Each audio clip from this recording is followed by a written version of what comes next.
DSGMC ਲਈ ਅੱਜ ਪੈਣਗੀਆਂ ਵੋਟਾਂ ਸਵੇਰੇ 8 ਵਜੇ ਤੋਂ ਸ਼ਾਮ 5 ਵਜੇ ਤੱਕ ਹੋਣਗੀਆਂ ਵੋਟਾਂ ਦੀ ਅੱਜ ਪੈਣਗੀਆਂ ਵੋਟਾਂ ਸਿਰਸਾ ਜੀਕੇ ਤੇ ਸ਼ਰਨਾ ਦੀ ਸਾਖ ਤੇ 25 ਅਗਸਤ ਨੂੰ ਐਲਾਨੇ ਜਾਣਗੇ ਨਤੀਜੇ। ਅੱਜ ਕਿਸਾਨਾਂ ਤੇ ਸਰਕਾਰ ਵਿਚਾਲੇ ਹੋਵੇਗੀ बैठक। पंजाब भवन चंडीगढ़ च रखी गई बैठक। गन्ना किसान बकाए की अदायगी ते मुल च वाधे दी कर रहे ने मंग। जलंधर च तीजे दिन भी गन्ना किसान दा मोर्चा जारी। रेलवे ट्रैक ते हाईवे जाम। रखड़ी दे त्योहार ते यात्री हो रहे ने परेशान। सुमेध सैनी नूं लैके पंजाब विजिलेंस दा वड्डा फैसला। रिहाई दे आदेशों खिलाफ दाखिल की जाएगी रिकाल पटीशन। हाई कोर्ट ने सैनी की रिहाई ते दिते सन आदेश। मुतवाजी जथेदार अगे सरकार दे नुमाइंदगियां दी पेशी ते भड़के जगीर कौर। पेशी दा नाटक करके सिख परंपरावां दा कीता कांड।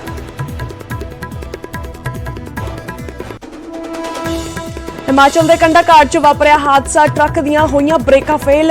टक्कर दे नाल अगे ट्रक दे नाल अगे जा रही 9 गड्डियां नूं पहुंचा नुकसान। साबका राजपाल ते उत्तर प्रदेश के साबका मुख्यमंत्री कल्याण सिंह का देहांत। 89 साल की उम्र दे विच लए आखिरी Sah. PM Modi CM captain समेत कई सियासी दिग्गजां ने जताया दुख।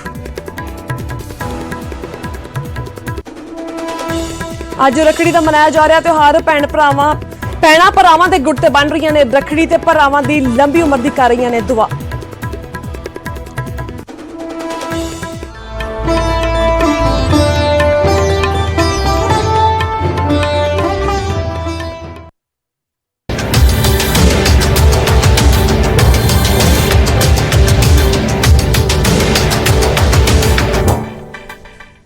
सत श्री अकाल। न्यूज़ 18 पंजाब हरियाणा हिमाचल देख रहे तमाम दर्शकों का स्वागत है। मैं थोड़े नाल मनप्रीत खुल्लर ते बुलेटिन का आगाज करते अज की पहली खबर दे नाल। डीएसजीएमसी दे लई अज पैणगीਆਂ वोटां सवेरे 8 वजे तो लैके शाम 5 वजे तक होवेगी वोटिंग। 46 हलकियां दे विच होवेगी वोटिंग। पहला 25 अप्रैल नूं होणीਆਂ सन चोण विभाग दे वल्लों 554 वोटिंग केंद्र बनाए गए ने ते उधर ही 312 उम्मीदवारां दी किस्मत होवेगी ईवीएम दे विच बंद। ते डीएसजीएमसी चोणां च 6 पार्टियां चोण मैदान दे विच होणगीਆਂ। अज 130 बूथ संवेदनशील ते 51 बूथ अति संवेदनशील होंगे। चोण विभाग दे वल्लों हर प्रबंध मुकम्मल है ते 25 अगस्त नूं वोटां दी गिनती होवेगी। डीएसजीएमसी दे लई अज पैणगीਆਂ वोटां ते सवेरे 8 वजे तो लैके शाम 5 वजे तक होवेगी वोटिंग। 46 हलकियां च होवेगी वोटिंग।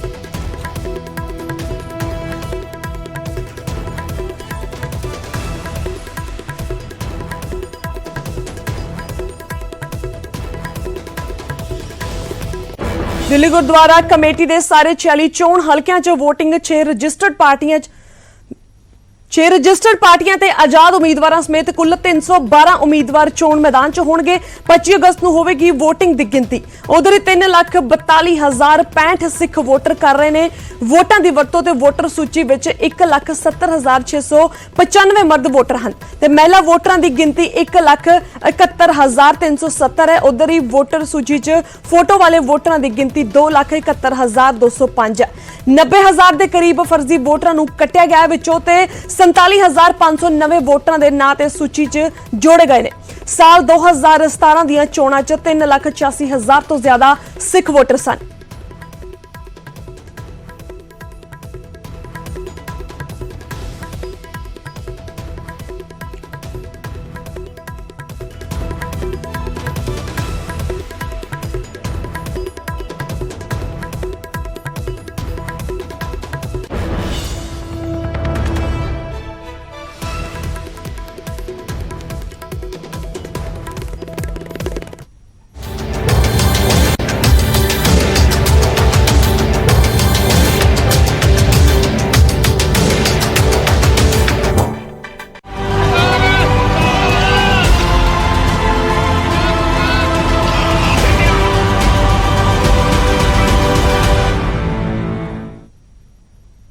उधर ही गन्ना किसानां दी सरकार दे नाल मीटिंग अज होवेगी। पंजाब भवन चंडीगढ़ दे विच रखी गई है बैठक ते किसान किसान जलंधर च दे रहे ने धरना। रेलवे ट्रैक हाईवे जाम किए हुए ने। गन्ने की बकाया राशि जारी करन दी है लगातार मंग रखी हुई है उन्होंने। ते गन्ने की कीमत दे विच वाधे दी कीती जा रही है मंग। यात्रियों नूं भी कई तरह दी परेशानियों का सामना करना पै रहा है। रखड़ी दे त्योहार के खास मौके ते किसानां दा धरना लगातार जारी है।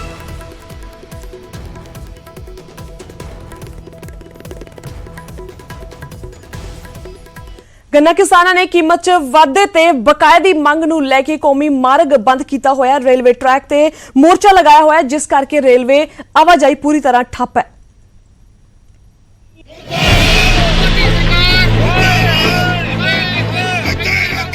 दिल्ली के बार्डरां तो बाद हुण जलंधर च भी किसानां ने मोर्चा ला दिता है। गन्ने की खेती करने वाले किसानां ने जलंधर दिल्ली कौमी मार्ग नूं बंद कर दिता है। रेलवे लाइनां भी रोकियां गईयां ने। मंग इक्को ही है कि गन्ने के भाव विच वाधा किया जाए। गन्ने का बकाया भी किसानां नूं जल्दी तो जल्दी दिता जाए। पंजाब सरकार ने भावें इस बार गन्ने के भाव विच 15 रुपए प्रति क्विंटल वाधा किया, पर किसानां दी मंग है कि गन्ने का भाव 4 साल तो नहीं वधिया, इसलिए 400 रुपए प्रति क्विंटल कर दिता जाए ते 200 करोड़ का खड़ा बकाया भी किसानां नूं जल्दी तो जल्दी जारी किया जाए। उन्होंने सानू कहा कि तुसी चंडीगढ़ आओ। साडी पहला शर्त सी भी इत्थे मीटिंग करनी है। फिर उन्होंने ये दसी मजबूरी सरकार दी कि सारा तंत्र इत्थे नहीं आ सकदा, तुसी 4 साथी 5 साथी अपने जिन्ने साथी लियाने चाहुंदे उत्थे लिया के आके गल। पंजाब सरकार ते कांग्रेस लीडरां दा भी तर्क है कि गन्ना किसानां दी समस्या नहीं बल्कि पूरे देश दी समस्या है ते इस दे हल लई केंद्र सरकार नूं गन्ने उपर भी MSP लागू करनी चाहिदी है। मैं केंद्र सरकार नूं ਇਹ ਅਪੀਲ ਕਰਨਾ ਚਾਹੁੰਦਾ ਕਿ ਜਿਵੇਂ 22 ਫਸਲਾਂ ਦੇ ਉੱਪਰ ਕੇਂਦਰ ਸਰਕਾਰ MSP ਘੋਸ਼ਿਤ ਕਰਦੀ ਹੈ, ਮਿਨੀਮਮ ਸਪੋਰਟ ਪ੍ਰਾਈਸ, ਗੰਨੇ ਦੇ ਉੱਪਰ ਵੀ ਜਿਹੜੀ ਮਿਨੀਮਮ ਸਪੋਰਟ ਪ੍ਰਾਈਸ ਹੈਗੀ ਹੈ ਉਹ ਕੇਂਦਰ ਸਰਕਾਰ ਵੱਲੋਂ ਘੋਸ਼ਿਤ ਕੀਤੀ ਜਾਣੀ ਚਾਹੀਦੀ ਹੈ। ਕਿਸਾਨਾਂ ਦੇ ਜਿਹੜੇ ਗੰਨੇ ਦੇ ਕਾਸ਼ਤਕਾਰ ਨੇ ਉਹਨਾਂ ਨੂੰ ਯੂਪੀ ਹਰਿਆਣੇ ਨਾਲੋਂ 35 ਤੋਂ 40 ਰੁਪਏ ਰੇਟ ਘੱਟ ਮਿਲਦਾ। पंजाब सरकार ते कांग्रेस भावें गन्ना किसानां दीयां समस्यावां दा ठीकरा केंद्र सरकार ते भन रही होवे, पर आम आदमी पार्टी दा इल्जाम है कि पंजाब सरकार प्राइवेट शुगर मिलां दे हत्थ 'च खेड रही है जिस नाल किसानां दा नुकसान हो रहा है। किसानां नूं पूरा भाव नहीं मिल रहा। कैप्टन अमरिंदर सिंह दी जिहड़ी पंजाब सरकार है ये भी गन्ना दे जिहड़े किसान है उन्हां दा बकाया नहीं दे रही। जिहड़ियां तां प्राइवेट मिलां ने 7 ਉਹਨਾਂ ਕੋਲ 70% ਜਿਹੜਾ ਕੰਮ ਹੈ ਗੰਨੇ ਦਾ ਉਹਨਾਂ ਕੋਲ ਹੈ ਤੇ ਜਿਹੜੀਆਂ 9 ਸਰਕਾਰੀ ਮਿਲਾਂ ਉਹਨਾਂ ਕੋਲ 30% ਕੰਮ ਹੈ। दरअसल पंजाब सरकार ने इस बार करीब 4 साल के वक्फे तो बाद गन्ने का भाव 15 रुपए प्रति क्विंटल च वाधा किया, जिस नाल पंजाब च गन्ने की अगेती किस्म का भाव 310 रुपए तो वध के 325 रुपए, दरमियानी किस्म का 315 रुपए ते पछेती किस्म का भाव 310 रुपए प्रति क्विंटल कर दिता है, जबकि गुआढ़ी सूबियां हरियाणा की अगेती किस्म का भाव 345 रुपए, उत्तराखंड में 327 रुपए ते उत्तर प्रदेश में 325 रुपए प्रति क्विंटल है। किसानां ने 15 रुपए के वाधे नूं ना मंजूर कर दिता ते 400 रुपए प्रति क्विंटल भाव की मंग की है। Bureau report news 18 Punjab.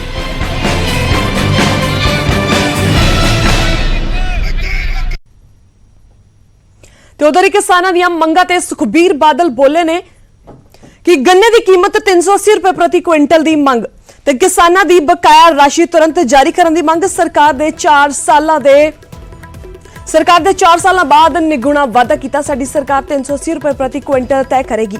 ਇਹ ਦਾਅਵਾ ਹੁਣ ਮਨੋਰਥ ਚ ਸ਼ਾਮਿਲ ਕਰੇਗਾ।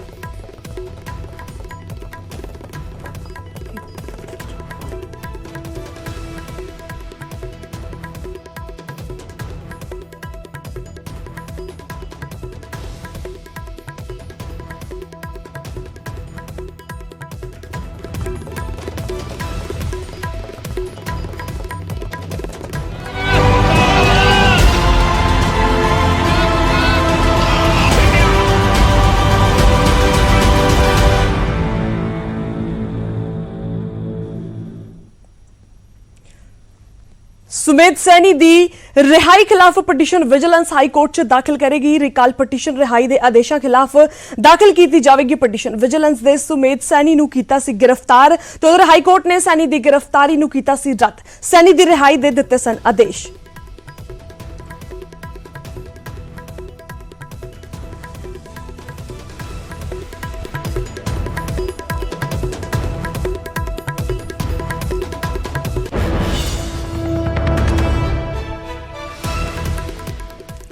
ਮੁਤਵਾਜੀ ਜਥੇਦਾਰ ਅੱਗੇ ਸਰਕਾਰ ਦੇ ਨੁਮਾਇੰਦਗੀਆਂ ਦੀ ਪੇਸ਼ੀ ਤੋਂ ਬਾਅਦ ਹੁਣ ਸ਼੍ਰੋਮਣੀ ਕਮੇਟੀ ਦਾ ਬਿਆਨ ਸਾਹਮਣੇ ਆਇਆ। ਬੀਬੀ ਜਗੀਰ ਕੌਰ ਨੇ ਕਿਹਾ ਹੈ ਕਿ ਸਰਕਾਰ ਦੇ ਨੁਮਾਇੰਦਗੀਆਂ ਨੇ ਪੇਸ਼ੀ ਦਾ ਨਾਟਕ ਕਰਕੇ ਸਿੱਖ ਪਰੰਪਰਾਵਾਂ ਦਾ ਕਾਣ ਕੀਤਾ। ਦਰਅਸਲ ਕੱਲ ਕੈਬਨਿਟ ਮੰਤਰੀ ਤ੍ਰਿਪਤ ਬਾਜਵਾ ਸਣੇ ਕਾਂਗਰਸ ਵਿਧਾਇਕ ਮੁਤਵਾਜੀ ਜਥੇਦਾਰ ਧਿਆਨ ਸਿੰਘ ਮੰਡ ਅੱਗੇ ਪੇਸ਼ ਹੋਏ ਸਨ ਤੇ ਬੰਦ ਚਿੱਠੀ ਸੌਂਪੀ ਸੀ। ਤਖਤ ਦੀਆਂ ਪਰੰਪਰਾਵਾਂ ਨੂੰ ਲੀਰੋ ਲੀਰ ਕਰ ਦਿੱਤਾ, ਉਹਨੂੰ ਮਰਿਆਦਾ ਦਾ ਕਾਣ ਕੀਤਾ ਇਹਨਾਂ ਲੋਕਾਂ ਨੇ। ਇਹ ਬੜੀ ਨਿੰਦਣਯੋਗ ਕਾਰਵਾਈ ਹੈ ਔਰ ਇਹਨੂੰ ਬਾਜ਼ ਆਉਣਾ ਚਾਹੀਦਾ। ਕਦੀ ਇਹਨਾਂ ਸੰਸਥਾਵਾਂ ਦਾ ਨੁਕਸਾਨ ਨਹੀਂ ਕਰਨਾ ਚਾਹੀਦਾ ਜਿਹੜੀਆਂ ਸੰਸਥਾਵਾਂ ਦੀਆਂ ਕੋਈ ਕਦਰਾਂ ਕੀਮਤਾਂ ਨੇ। ਜਿਸ ਸੰਸਥਾ ਨੂੰ ਦੁਨੀਆ ਦੇ ਲੋਕ ਜਿਹੜੇ ਆ ਕੇ ਸੀਸ ਨਿਵਾਉਂਦੇ ਆ, ਉਸ ਮਹਾਨ ਅਹੁਦੇ ਦੀ ਜੋ ਇੱਜ਼ਤ ਹੈ, ਜੋ ਸਤਿਕਾਰ ਹੈ, ਜੋ ਉਹਦੀ ਮਾਣ ਮਰਿਆਦਾ, ਉਸ ਨੂੰ ਇਹਨਾਂ ਨੇ ਕਤਲ ਜੋ ਕੀਤਾ। ਮੈਂ ਸਮਝਦੀ ਹਾਂ ਕਿ ਇਹਨਾਂ ਨੂੰ ਅੱਜ ਪੰਥਕ ਕਹਾਉਣ ਦਾ ਕੋਈ ਹੱਕ ਹੀ ਨਹੀਂ, ਜਿਹੜੇ ਲੋਕ ਇੰਨੇ ਡਰਾਮੇ ਕਰਕੇ ਲੋਕਾਂ ਨੂੰ ਗੁੰਮਰਾਹ ਕਰ ਰਹੇ।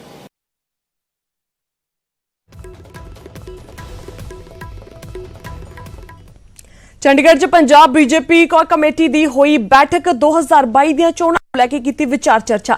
117 ਸੀਟਾਂ ਤੇ ਆਪਣੇ ਦਮ ਤੇ ਚੋਣ ਲੜਨਗੇ ਸ਼ਰਮਾ ਤੇ ਲੋਕਾਂ ਦੇ ਸਮਰਥਨ ਦੇ ਨਾਲ ਜਿੱਤ ਹਾਸਿਲ ਕਰਨਗੇ। ਸ਼ਰਮਾ ਦਾ ਕਹਿਣਾ ਹੈ ਭ੍ਰਿਸ਼ਟਾਚਾਰ ਤੇ ਨਸ਼ਾ ਮੁਕਤ ਸਰਕਾਰ ਦੇਵਾਂਗਾ। ਮਹਾਰਾਜਾ ਰਣਜੀਤ ਸਿੰਘ ਦੇ ਬੁੱਤ ਦੀ ਬੇਦਬੀ ਦਾ ਚੁੱਕਿਆ ਮੁੱਦਾ। ਉਧਰ ਕੋਰ ਕਮੇਟੀ ਦੀ ਮੀਟਿੰਗ ਦੇ ਵਿੱਚ ਵੀ ਮਤਾ ਪਾਸ ਕੀਤਾ ਗਿਆ। ਅਫਗਾਨਿਸਤਾਨ 'ਚ ਫਸੇ ਪੰਜਾਬੀਆਂ ਦੀ ਸੁਰੱਖਿਆ ਵਾਪਸੀ ਦੀ ਮੰਗ ਕੀਤੀ ਹੈ।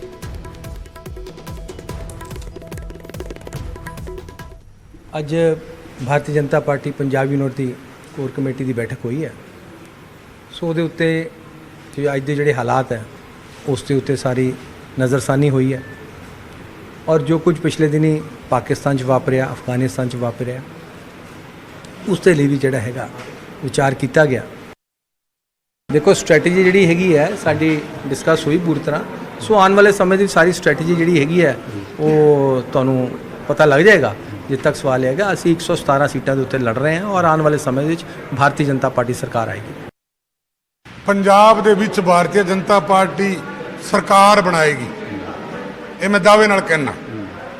ਔਰ ਸਰਕਾਰ ਬਣਾਉਣ ਦਾ ਕਾਰਨ ਜਦੋਂ ਮੈਂ ਇਹ ਗੱਲ ਕਹਿਣਾ, ਸ਼ਾਇਦ ਤੁਹਾਡੇ ਮਨ ਦੇ ਵਿੱਚ ਵੀ ਕੋਈ ਹੱਸੀ ਆ ਰਹੀ ਹੋਗੀ ਵੀ ਜਾਣੀ ਕਿਹੋ ਜਿਹੀ ਗੱਲ ਕਰ ਰਹੇ, ਪਰ ਮੈਂ ਦੱਸਣਾ ਚਾਹੁੰਦਾ ਕਿ ਸਰਕਾਰ ਭਾਰਤੀ ਜਨਤਾ ਪਾਰਟੀ ਪੰਜਾਬ 'ਚ ਬਣਾਏਗੀ ਔਰ ਪੰਜਾਬ 'ਚ ਮੁੱਖ ਮੰਤਰੀ ਭਾਰਤੀ ਜਨਤਾ ਪਾਰਟੀ ਦਾ ਬਣੇਗਾ। ਕਿਉਂ? ਜੋ ਈਮਾਨਦਾਰ ਬੰਦੇ ਨੇ, ਜਿਹੜੇ ਅਮਨ ਸ਼ਾਂਤੀ ਚਾਹੁੰਦੇ ਨੇ, ਭਾਈਚਾਰਾ ਬਰਕਰਾਰ ਚਾਹੁੰਦੇ ਨੇ, ਸੂਬੇ ਦੀ ਜਿਹੜੇ ਤਰੱਕੀ ਚਾਹੁੰਦੇ ਨੇ ਔਰ ਕਿਸਾਨੀ ਦੀ ਖੁਸ਼ਹਾਲੀ ਚਾਹੁੰਦੇ ਨੇ, ਉਹ ਸਾਰੇ ਦੇ ਸਾਰੇ ਵੋਟ ਭਾਰਤੀ ਜਨਤਾ ਪਾਰਟੀ ਨੂੰ ਦੇਣ। ਹਾਲ ਹੀ ਬੀਜੇਪੀ ਨੂੰ ਅਲਵਿਦਾ ਕਹਿ ਚੁੱਕੇ ਅਨਿਲ ਜੋਸ਼ੀ ਨੇ ਮੌਜੂਦਾ ਲੀਡਰਸ਼ਿਪ ਤੇ ਸਵਾਲ ਚੁੱਕੇ ਨੇ। ਜੋਸ਼ੀ ਮੁਤਾਬਕ ਹੁਣ ਦੇ ਆਗੂ ਪੰਜਾਬ ਦੇ ਮੁੱਦੇ ਤੇ ਚੁੱਕ ਰਹੇ ਨੇ, ਪਰ ਬੀਜੇਪੀ ਆਗੂ ਚੁਣੌਤੀ ਦੇ ਰਹੇ ਨੇ ਕਿ ਜੋਸ਼ੀ ਅਕਾਲੀ ਦਲ ਤੋਂ ਮਾਯੂਸ ਹੋ ਕੇ ਵਾਪਸੀ ਕਰਨਗੇ। ਇਸ ਬੀਜੇਪੀ ਦੀ ਮੇਰੀ ਮਤ ਇਹ ਆ ਵੀ ਇਸ ਬੀਜੇਪੀ ਨੇ ਲੋਕਾਂ ਦੇ ਮੁੱਦੇ ਨਹੀਂ ਉਠਾਏ। ਇਸ ਵੇਲੇ ਇਹ ਜਿਹੜੀ ਲੀਡਰਸ਼ਿਪ ਆ ਇਹਨੇ ਪੰਜਾਬ ਦੇ ਲੋਕਾਂ ਦੀ ਗੱਲ ਨਹੀਂ ਕੀਤੀ, ਨਾ ਵਪਾਰੀਆਂ ਦੀ ਕੀਤੀ, ਨਾ ਕਿਸਾਨਾਂ ਦੀ ਕੀਤੀ, ਨਾ ਪੰਜਾਬ ਦੇ ਮੁੱਦਿਆਂ ਦੀ ਕੀਤੀ, ਨਾ ਪੰਜਾਬ ਦੇ ਲੋਕਾਂ ਦੀ ਗੱਲ ਕੀਤੀ। ਇਸ ਕਰਕੇ ਇਹ ਡਿਫਰੈਂਸਸ ਦੇ ਵਿੱਚ ਜੇ ਮੈਂ ਗੱਲ ਕੀਤੀ ਆ ਵੀ ਬਚਾਓ ਵਰਕਰ ਨੂੰ, ਉਹਦੇ ਕੱਪੜੇ ਲਾਤੇ ਪਏ, ਉਹਨੂੰ ਮਾਰ ਪੈਂਦੀ ਪਈ ਆ, ਆਪਾਂ ਪੰਜਾਬ ਦੇ ਲੋਕਾਂ ਦੇ ਨਾਲ ਖੜੇ ਹੋਈਏ। ਹਮੇਸ਼ਾ ਹੁੰਦਾ ਕੀ ਹੈ, ਪਾਰਟੀ ਇੱਕ ਸਮੁੰਦਰ ਹੈ। ਪਾਰਟੀ ਵਿਅਕਤੀ ਮਹਾਨ ਨਹੀਂ ਹੈ, ਪਾਰਟੀ ਮਹਾਨ ਹੈ। ਵਿਅਕਤੀ ਆਉਂਦੇ ਆ ਜਾਂਦੇ ਆ, ਕਿਹੜੀ ਪਾਰਟੀ ਦਾ ਕਿਹੜਾ ਗਿਆ ਨਹੀਂ, ਕਿਹੜਾ ਨਹੀਂ ਆਇਆ। ਔਰ ਮੈਂ ਤੁਹਾਨੂੰ ਦੱਸਣਾ ਚਾਹੁੰਦਾ ਜਿਹੜੇ ਗਏ ਨੇ, ਅਨਿਲ ਜੋਸ਼ੀ ਗਿਆ, ਕੋਈ ਗਿਆ, ਰੋਂਦੇ ਹੋਏ ਵਾਪਸ ਆਉਣਗੇ। ਨਾਲ ਤਾਂ ਮੈਂ ਇੱਥੇ ਬੈਠਾ। ਇਹ ਅਕਾਲੀ ਦਲ ਨੇ ਪਿਛਲੀ ਵਾਰੀ ਹਜ਼ਾਰਾਂ ਦੂਸਰੇ ਪਾਰਟੀਆਂ ਵਰਕਰਾਂ ਦੇ ਪਟਕੇ ਪਾਏ ਸੀ ਔਰ ਉਹਦੇ ਵਿੱਚ ਅੱਜ ਕਿੱਥੇ ਆ ਵਰਕਰ, ਕਿੱਥੇ ਲੋਕ ਨੇ ਜਿਨ੍ਹਾਂ ਦੇ ਪਟਕੇ ਪਾਏ ਸੀ, ਅੱਜ ਇੱਕ ਵੀ ਨਜ਼ਰ ਨਹੀਂ ਆਉਂਦਾ। ਅੱਜ ਉਹ ਰੋ ਰਹੇ ਨੇ ਔਰ ਇਸੇ ਤਰ੍ਹਾਂ ਇਹ ਵੀ ਜਿਹੜੇ ਜਾਣਗੇ ਨਾ ਜੀ, ਇਹ ਰੋਂਦੇ ਹੋਏ ਪੁੱਠੇ ਆਣਗੇ, ਦੇਖ ਲਿਆ ਜੀ। ਤੇ ਹੁਣ ਰੁਕਦੇ ਇੱਕ ਛੋਟੇ ਜਿਹੇ ਬ੍ਰੇਕ ਦੇ ਲਈ, ਫਿਰ ਹਾਜ਼ਰ ਹੁੰਨੇ ਆ ਬਾਕੀ ਦੀਆਂ ਖਬਰਾਂ ਦੇ ਨਾਲ।